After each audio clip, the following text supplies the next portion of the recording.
영국의 역사가 토머스 칼라일은 사람이 학교에 다녀야 할 세 가지 이유를 이렇게 말했습니다. 첫째는 평생을 살아갈 수 있는 지혜를 얻기 위해서입니다. 하지만 우리가 평생 살아갈 지혜는 꼭 학생이 되지 않아도 얻을 수 있다 싶습니다. 우리 어르신들 중에는 학교를 잘 다니지 못했지만 참 지혜로우신 분들이 많이 계십니다. 칼라일의 이 말은 학교에서는 단기간에 더 효율적으로 지혜를 습득할 수 있다는 의미로 이해할 수 있습니다. 둘째는 평생 사귈 친구를 얻기 위해서입니다. 친구는 참 중요한 존재입니다. 인생을 살아가면서 기쁨과 슬픔을 함께 나눌 수 있는 친구가 있다는 건 참 소중하지요. 길을 가다가 아무하고나 친구하자고 할 수는 없으니까 학교에서 함께 지혜를 쌓아가면서 마음을 나눌 수 있는 친구를 얻는 것이 필요하다는 의미입니다. 그리고 마지막 셋째는 살아가는데 필요한 책을 선택하고 책 읽는 능력을 배양하기 위해서 학교에 가야 한다고 했습니다. 저는 이것이 가장 중요한 이유이겠다 싶습니다. 우리는 모든 것을 다 경험해 볼 수 없고, 모든 것을 다 실험해 볼 수 없고, 모든 곳을 다 가볼 수 없습니다. 결국 책을 통해서 간접 경험을 하는 것이 매우 중요합니다. 그러나 책을 보고 싶다고 해서 좋은 책을 선택할 수 있는 것은 아니지요. 서점에 가보면 정말 책이 많습니다.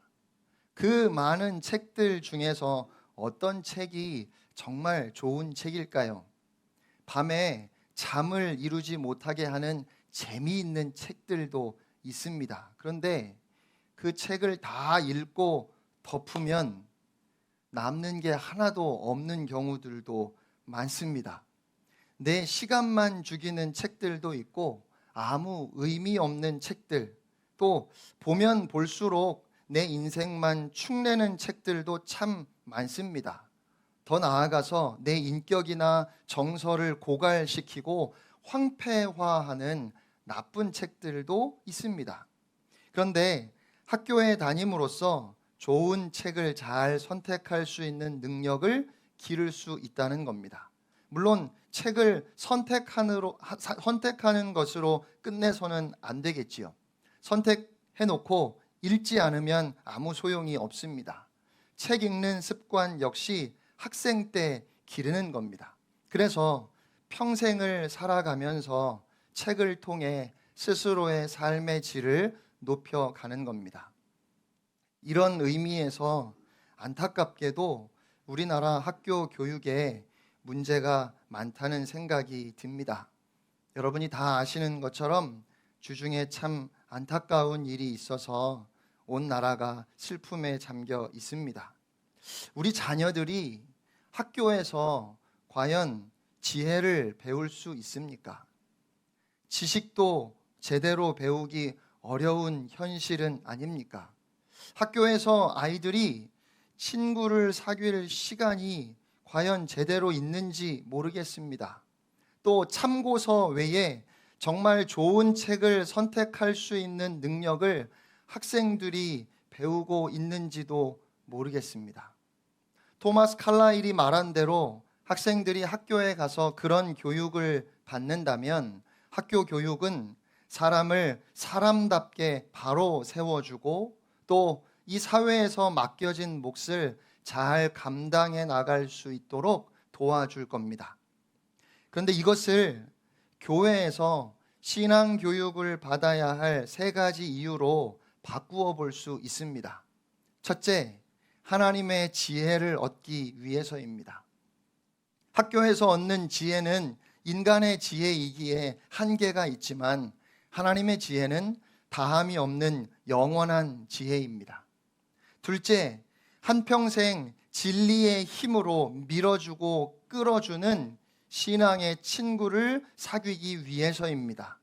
믿음 안에서 평생을 함께 걸어갈 수 있는 친구는 우리의 삶에 정말 큰 힘이 되어주고 또 위로가 되어줍니다.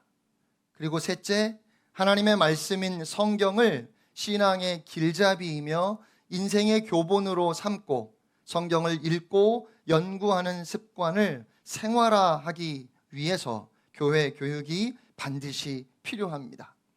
그렇게 하나님 앞에서 진리 안에서 나를 바로 세워갈 때 우리는 온전한 그리스도인으로 이 세상을 살아갈 수 있습니다. 그 대표적인 예가 사도 바울입니다. 바울은 다메섹으로 가던 중에 예수님을 만났습니다. 이전에 바울은 세상의 지혜를 추구하던 사람이었습니다. 그러나 예수님을 만난 후에 그는 아라비아로 가서 하나님의 지혜를 구했습니다. 또 이후에 바나바, 실라, 누가, 디모데, 디도와 같은 신실한 믿음의 형제들과 깊은 교제와 동역을 이루어 갔습니다. 그리고 성경을 자신의 신앙 교본으로 삼고 말씀과 늘 함께하는 삶을 살아갔습니다. 그리고 그렇게 그리스도의 일꾼이 된 바울의 실제 삶을 오늘 말씀을 통해서 좀 더 구체적으로 엿볼 수 있습니다. 23절 말씀을 우리 다 같이 함께 읽겠습니다. 시작. 이제는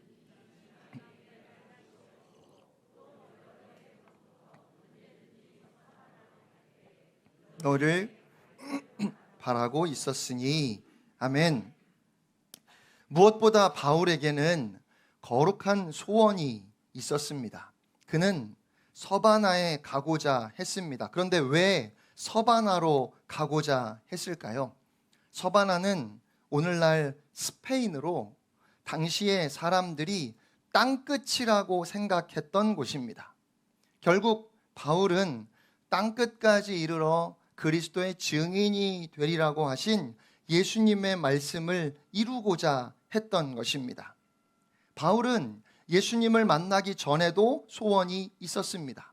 그런데 그때 그의 소원은 예수 믿는 사람들을 모두 다 잡아들이는 것이었습니다. 바울이 가졌던 그 그릇된 소원은 자신의 삶은 물론이고 타인의 삶까지 죽음으로 몰아갔습니다. 그러나 그가 하나님 안에서 진리의 말씀으로 자신을 바로 세워나가자 땅끝까지 복음을 전하고자 하는 거룩한 소원이 생기게 되었습니다. 그러면 여러분에게는 어떤 소원이 있으십니까?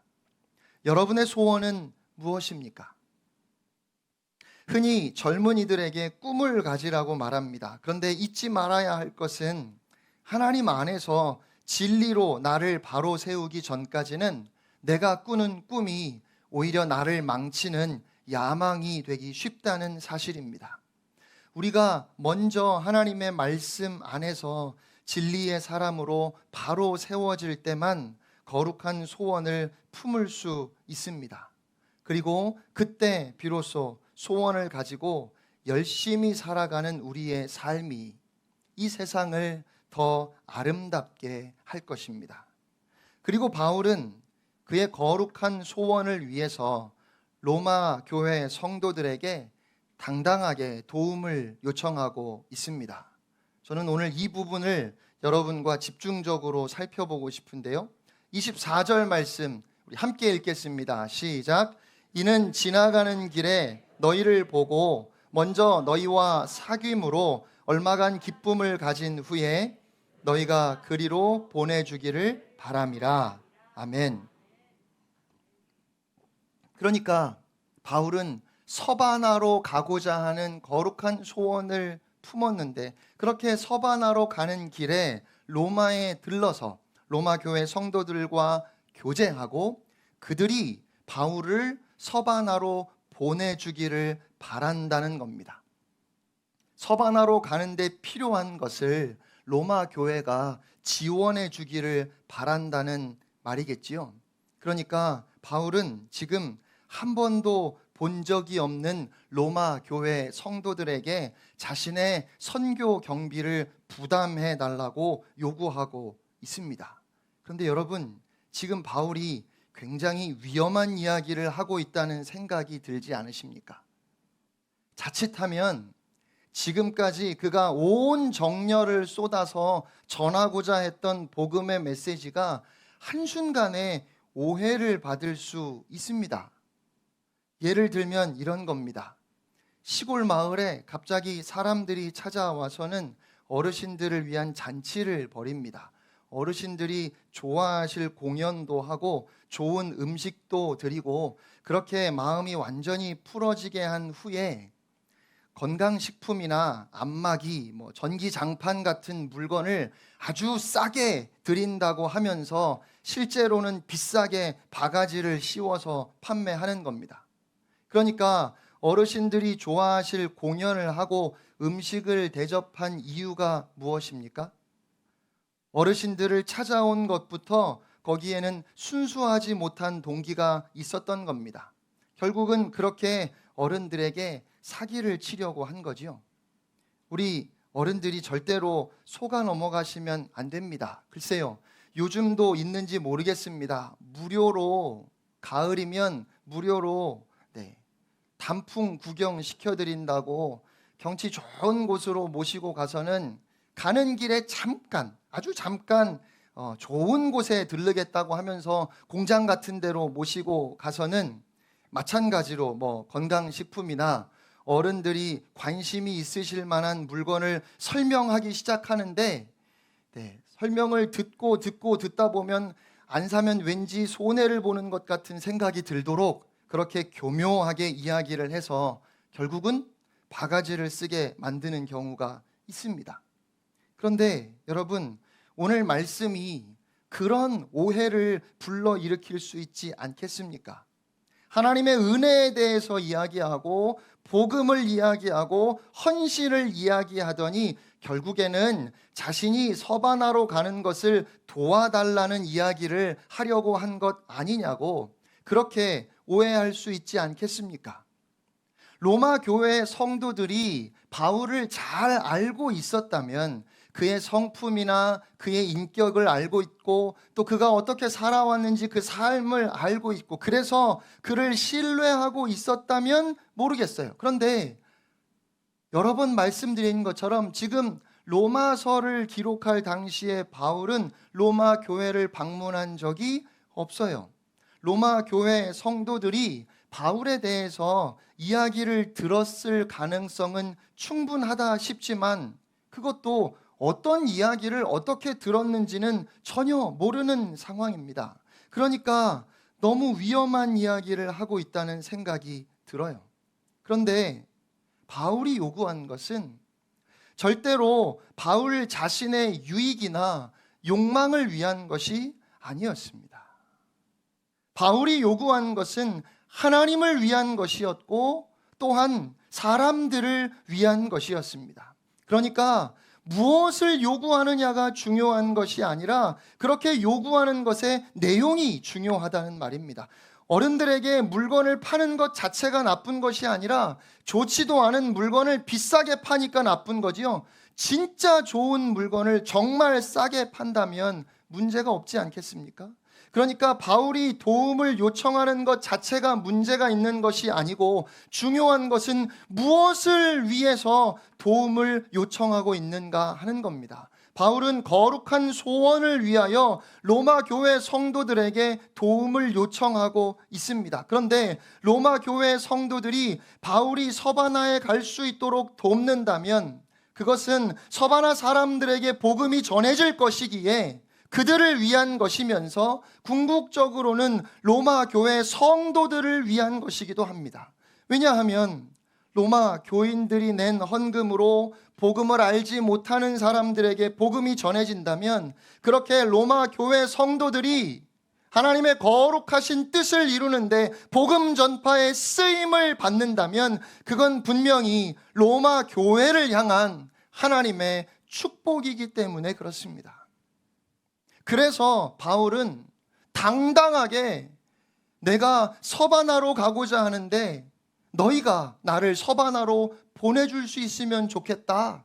그렇게 해주기를 바란다. 요청하고 있는 겁니다.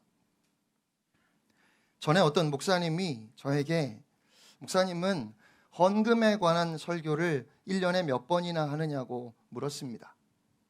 교인들에게 헌금에 관해서 이야기하는 건 참 부담스러운 일이면서 그렇다고 안 할 수는 없기 때문에 저는 1년에 몇 번이나 헌금에 관한 이야기를 하는지 물으신 것 같아요. 제가 뭐라고 대답했을까요? 제가 이렇게 대답했습니다. 저는 매주 한다고 생각하는데 성도들은 한 번도 안 한다고 생각하는 것 같습니다. 여러분, 올해 제가 헌금에 관하여 설교를 했습니까? 안 했지요? 네, 맞아요. 안 했습니다. 그런데 저는 매주 헌금에 대해 설교를 했어요. 제가 여러분에게 헌금하라고는 안 했어요. 저는 여러분에게 삶을 드리라고, 헌신하라고 했습니다. 여러분, 헌신에는 당연히 물질도 포함되는 것 아닙니까? 여러분의 몸을 하나님이 기뻐하시는 거룩한 산 제물로 드리라고, 그것이 우리가 드려야 할 당연한 예배라고 말씀을 드렸는데, 그래서 몸은 드리고 삶을 드리고 생명까지 드리는데 물질은 안 드릴 수도 있는 겁니까? 그러니까 저는 매주 헌금 설교를 합니다. 그런데 문제는 여러분은 제가 안 한다고 생각하는 겁니다. 그래서 오늘은 저도 바울처럼 노골적으로 말씀을 드리고 싶습니다. 바울이 로마 교회 성도들이 바울을 서바나로 보내주기를 바랐던 것처럼 저도 여러분이 저를 보내주시면 좋겠습니다. 어디로 보낼까요? 올해 국내 아울리치를 5곳을 다녀왔습니다. 내일 말고요. 그 다음 주에는 캄보디아에 단기 선교를 갑니다. 8월 18일부터는 일본 단기 선교도 있습니다. 저는 여러분이 저를 그런 선교지에 보내주시기를 바랍니다. 그런데 저만 가라고 하지 마시고 같이 가시면 더 좋겠습니다. 지난주에 광고한 것처럼 제가 월요일부터 목요일까지 한동대학교에서 주관하고 여러 대학과 교회들이 협력해서 진행하는 수련회를 인도하기 위해 다녀왔습니다. 참가한 대학생들 외에 그들을 섬기기 위해 스태프들도 50여 명 정도가 참여했습니다. 여러 학교의 교수님들, 그중에는 제가 대학생 때 저를 가르쳐 주신 교수님들도 계셨고, 목사님들, 선교사님들도 여러 분이 오셨고, 그 외에 장로님들, 권사님들, 집사님들, 또 여러 학생들이 스텝으로 참여했습니다. 선발대로 하루 일찍 와서 4박 5일을 섬기기도 하고 3박 4일을 섬기기도 하고, 시간을 그렇게 많이는 내지 못해서 잠시 왔다 가거나 하루나 이틀을 섬기는 사람들도 있었습니다. 일하시는 분들이 휴가를 내는 것이 그렇게 쉬운 일이 아니지요. 그런데 그렇게 어렵게 시간을 내서 와서 섬기는데 그분들도 다 참가비를 내고 섬기러 오는 거예요. 그 수련회가 원래 그래요. 참가비만 내는 것이 아니라 할 수 있는 대로 후원도 합니다. 여러분, 저는 그 수련회 전체 프로그램을 총 진행하는 주 강사로 부탁을 받아서 갔는데요. 저도 참가비를 내고 다녀왔어요. 참가비만 낸 것이 아니라 수고하는 스태프들, 참여한 학생들, 간식비까지 헌금하고 왔어요. 그런데 사실은 그런 곳이어서 제가 갑니다. 갈수록 사회는 경쟁이 심하고 여유가 없어요. 그런 상황 속에서 우리 청년들이 어른들의 눈에는 어떻게 보일지 모르지만 우리 청년들이 나름대로 참 치열하게 살고 있다는 것을 제가 이번 수련회에 참석하면서 또 한 번 새삼 느꼈습니다. 한 학생이 교통사고를 당했는데 치료받는 과정에서 마약성 진통제에 중독이 되어서 2년을 세상과 완전히 단절하고 살다가 어떤 교수님의 강권하심에 억지로 수련회에 왔다고 하더라고요. 또 한 학생은 참 자기가 생각해도 열심히 부지런히 살려고 노력하는데 자꾸만 너무 지쳐서 20대 초반의 청년인데 지금 당장 죽어도 아쉬울 게 하나도 없겠다 싶은 마음으로 그렇게 살다가 수련회에 왔다고 이야기를 하더라고요. 제가 그런 학생들에게 3박 4일 동안 한 가지만 이야기했습니다. 딱 한 가지. 하나님께서 그 학생들에게 또 우리에게 가장 하고 싶어 하시는 한 가지. 하나님이 너희들을 정말 사랑하신다. 하나님은 여러분을 향한 놀라운 계획을 가지고 계시고 여러분을 택하여 부르신 하나님께서 절대로 여러분을 포기하지 않으신다고 그 한 가지만 전했습니다. 그리고 수련회를 다 마치고 헤어지면서는 저에게 하나님이 나를 사랑하신다는 것을 알게 해줘서 고맙다고, 이제는 자기처럼 힘든 사람들을 도울 수 있도록 하나님의 사랑 안에서 살아보겠다고 그렇게 이야기를 해주는데 그 청년들이 얼마나 고맙던지요. 그래서 저는 여러분이 저를 그렇게 다음 세대를 섬기는 곳에 계속 보내주시면 좋겠어요. 청소년 연합수련회가 다음 주 월화수 3일간 성결대학교에서 있는데 이 수련회는 우리 교단의 몇몇 목사님들이 모여서 우리 청소년들에게 도전을 줄 수 있는 또 용기를 줄 수 있는 그런 좋은 수련회를 만들어 보자고 뜻을 모아서 시작한 수련회입니다. 학생들 참가비가 8만 원인데요.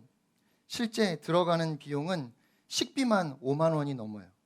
숙박비, 간식비, 또 선물도 주고 프로그램 진행하는 비용에 최고의 팀, 최고의 강사들만 섭외해서 모시는데요. 그래서 한 사람 앞에 들어가는 비용이 참가비의 2배도 넘는 것 같습니다. 이번에 학생만 300명, 스텝이 50명 정도 참여하는데 재정이 많이 모자라요. 제가 잘 아는 건 제가 이 수련회의 회계를 맡고 있어서 그렇습니다. 또 그 다음 주에는 초등부 여름 성경 캠프가 있는데 이번에 우리 지방회에서 젊은 목회자들이 힘을 모아서 준비하고 있습니다. 그런데 이 초등부 여름 성경 캠프는 예산이 더 많이 모자라요. 준비하는 목사님들이 참 열심히 하긴 하는데 다들 작은 교회 목사님들이라 힘이 없어요. 그래서 제가 처음으로 지방회 앞에 나가서 우리 아이들을 위해서 지원을 좀 해달라고 건의를 했는데 전혀 반영이 안 되더라고요. 그래서 저는 우리 교회 자체적으로 진행하는 여름 수련회도 중요하지만 연합 수련회, 연합 성경 캠프에 재정을 많이 후원하면 좋겠습니다. 여러분이 연합 수련회와 캠프를 위해서 헌금을 많이 해주시면 좋겠어요. 다음 세대를 세우는 일에 우리가 최선을 다해서 헌신하면 좋겠습니다. 우리의 이익을 위한 일이 아니고 하나님이 기뻐하시는 일이니까요. 그런데 그것이 우리 교회를 살리는 일이고 이 나라를 살리는 일입니다. 이 거룩한 하나님의 소원에 여러분이 다 동참하시기를 바랍니다. 헌금을 얼마나 하느냐가 중요한 것이 아닙니다. 여러분의 마음이 중요한 거예요.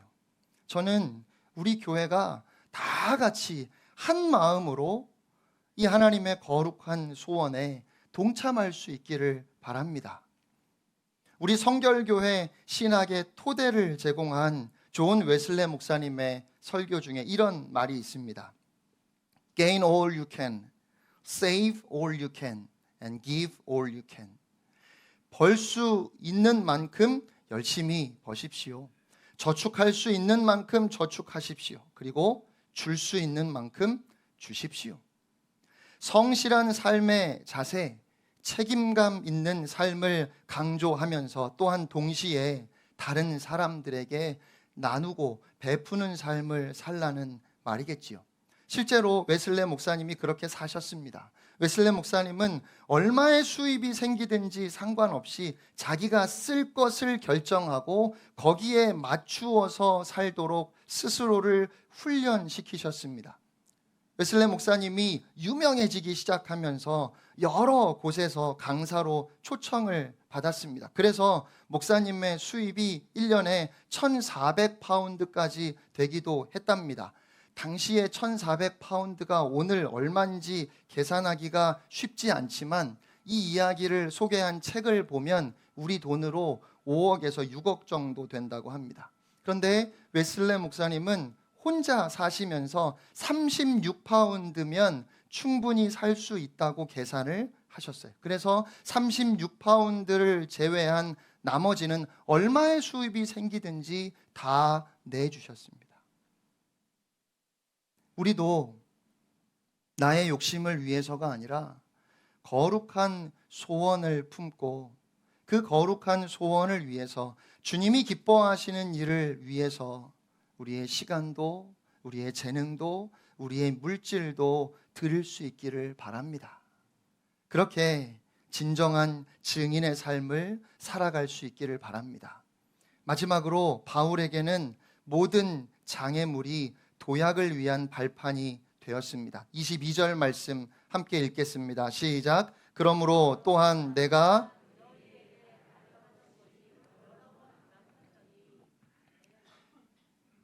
로마로 가려고 했던 것이 그의 욕심을 위한 것도 아니고 그리스도의 증인 되어서 복음을 전하고자 한 것인데 여러 번 막혔다고 고백합니다. 각 지방으로 다니면서 전도하다가 내가 로마에 가야 되겠다는 거룩한 소원을 가졌고 몇 번이나 로마에 가려는 계획을 세웠는데 번번이 갈 수 없었다는 겁니다. 하지만 바울은 포기하지 않았습니다. 오히려 그렇게 그의 계획대로는 되지 않았지만 그가 에베소에서 밀레도에서 두로에서 예루살렘에서 가이사랴에서 전혀 그가 계획하지 않았던 곳에서 주의 복음을 전하며 하나님의 역사하심을 경험할 수 있었습니다. 그뿐만 아니라 그가 마침내 로마에 도착했을 때에는 그는 정말로 원숙한 사도가 되어 있을 수 있었습니다. 우리가 그리스도 안에서 하나님의 사람으로 자신을 가꾸어 간다면 인생을 살아가면서 어떤 장애물을 만난다 할지라도 두려워할 것이 없습니다. 우리가 보기에는 장애물일 수 있지만 실상은 하나님께서 우리가 도약할 수 있도록 주시는 발판이며 우리 앞에 허락하신 하나님의 은혜이기 때문입니다. 하나님은 반드시 우리를 불러내시고 우리를 통해 하나님의 거룩하신 뜻을 이루십니다. 바울은 예수님을 영접한 후에 아라비아에 가서 하나님의 말씀으로 자신을 채운 뒤에 고향 다소로 향해 그곳에서 여전히 자기 자신을 말씀 위에 복음 위에 진리 위에 세우는 일에 전력했습니다. 그런데 그렇게 변방에 있는 바울을 누가 알아주었을까요? 그렇게 다소에서 홀로 주의 말씀과 씨름하며 자신을 세워가는 바울을 누가 알아주었겠습니까? 누가 알아주었을까요? 하나님께서 아셨습니다. 하나님께서 아셨습니다. 하나님께서 그런 바울을 불러내셨고 그리고 그런 바울을 그리스도의 일꾼으로 사용하셨습니다. 우리가 아무리 보이지 않는 곳에 있다 할지라도 진리의 말씀으로 부단히 나를 가꾸어 나가면 하나님께서 반드시 우리를 불러내시고 우리를 통하여 하나님의 거룩하신 뜻을 이루십니다. 하나님께서는 사람을 통해 하나님의 사람들을 통해 그 뜻을 이루어 가시는 분이시기 때문입니다. 그러므로 특별히 우리 젊은이들에게 당부하고 싶습니다. 하나님의 지혜를 구하시기 바랍니다. 평생을 그리스도 안에서 함께 손잡고 걸어갈 믿음의 친구를 사귀기를 바랍니다. 그리고 공부해야 할 것이 참 많지만 무엇보다 중요하게 하나님의 말씀을 부지런히 연구하시기를 바랍니다. 그런데 엄밀히 이건 청년들에게만 해당되는 당부는 아닙니다. 우리 모두가 다 그렇게 할 때 하나님께서 우리를 위해서 이루시려고 하는 그 거룩한 소원을 우리에게 허락하실 것입니다. 우리 앞에 어떤 장애물이 나타나도 그것을 뛰어넘게 해주실 겁니다. 그리고 거룩한 소원을 위해 필요한 모든 것은 하나님께서 채워주실 것입니다. 그러므로 사랑하는 성도 여러분, 거룩한 소원을 가지시기를 바랍니다.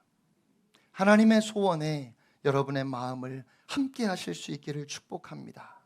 오직 십자가 복음을 위해서 헌신함으로 진정으로 복된 인생을 살아가는 여러분 모두가 되시기를 주님의 이름으로 축원합니다. 함께 찬양하겠습니다.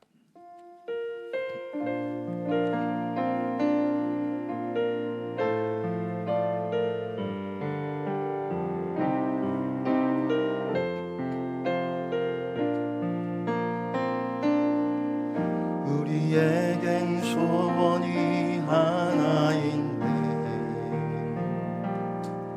주님 다시 오실 그날까지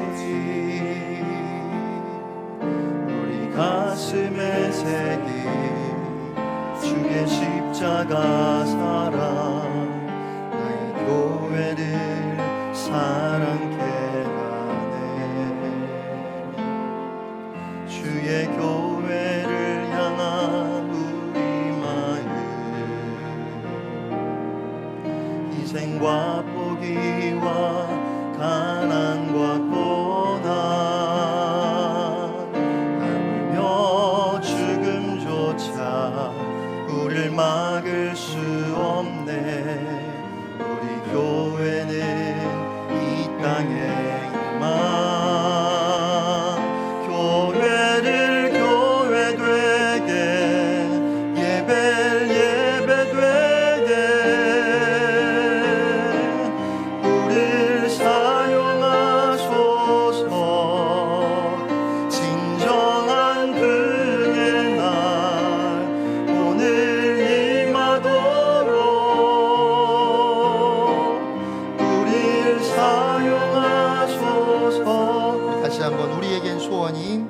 우리에겐 소원이 하나인데 주님 다시 오실 그날까지 주님 다시 오실 그날까지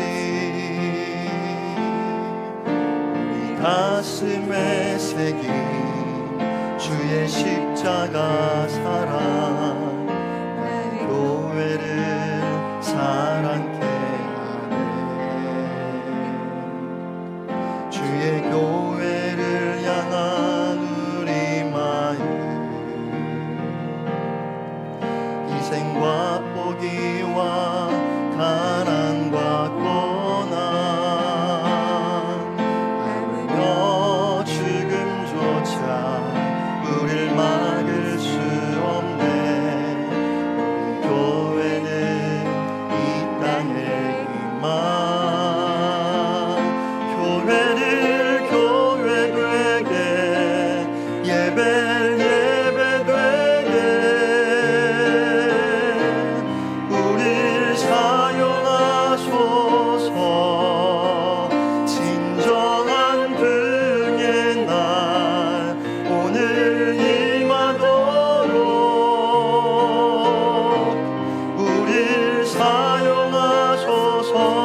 성령 안에 예배하리라.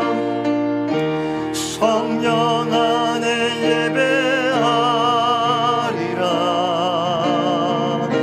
자유의 마음으로 사랑으로 사역하리라. 교회는 생명이니 교회를